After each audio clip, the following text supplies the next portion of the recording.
আজি ৰাতিপুৱা বিধানসভাৰ প্ৰাংগণত এখন নক্সা এখন ছবি প্ৰদৰ্শন কৰিছে।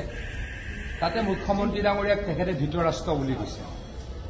তেখেতৰ মতে অসমত নাৰীৰ ওপৰত নিৰ্যাতন হৈছে, দুঃশাসনে নিৰ্যাতন চলাইছে আৰু মুখ্যমন্ত্ৰী ডাঙৰীয়াই নীৰৱ ভূমিকা পালন কৰিছে।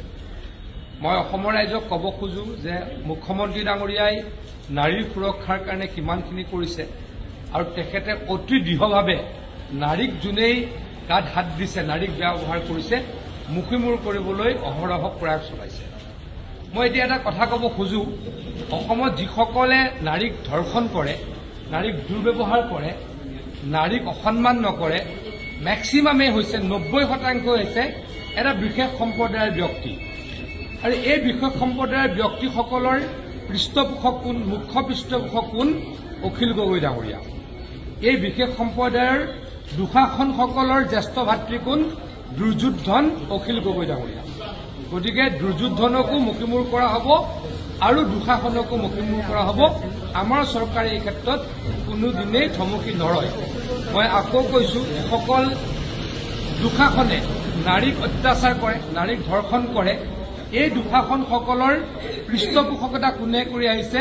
ককায়েকৰূপী দুৰ্যোধন অখিল গগৈ ডাঙৰীয়া। ক'ৰবাত মাটি দখল কৰিবলৈ তেখেতলোক গৈছে, তেতিয়া অখিল গগৈ ডাঙৰীয়াই হুলস্থুল কৰিছে।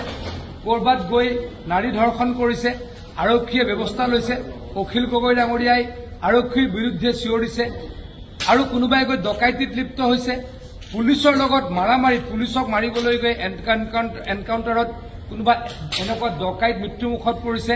বিধানসভাত তালফাল কোনে লগাইছে? এই দুৰ্যোধন অখিল গগৈ ডাঙৰীয়াই।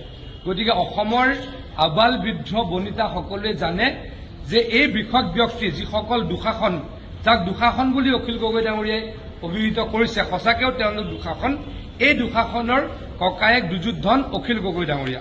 গতিকে অখিল গগৈ ডাঙৰীয়া, আপোনাৰ ভাতৃসকলক বুজাওক যে নাৰীক ধৰ্ষণ কৰিব নাপায়। আপোনাৰ ভাতৃসকলক কওক নাৰীক সন্মান কৰক, তেতিয়া অসমখন বহুখিনি ঠিক হ'ব, বহুখিনি অসমখন শান্তিত থাকিব বুলি আমি উপলব্ধি কৰোঁ। নগাঁৱৰ মাছ ব্যৱসায়ীসকলে উজনিলৈকে মাছ প্ৰেৰণ নকৰোঁ বুলি কৈ এক সিদ্ধান্ত। অখিল গগৈ ডাঙৰীয়াৰ পৰা এইটো এটা কমেণ্ট বিচাৰক। তেখেত উজনি অসমৰ হয় আৰু তেওঁৰ ভায়েকসকলেই মাছ বন্ধ কৰিম বুলি কৈছে। অখিল গগৈ ডাঙৰীয়াই যাক পৃষ্ঠপোষকতা কৰে, কংগ্ৰেছে যাক পৃষ্ঠপোষকতা কৰে, তেখেতসকলৰ ভাতৃ, তেখেতসকলৰ কোনোবা ল'ৰা, সেইসকলে উজনিলৈকে মাছ নপঠাওঁ বুলি কৈছে।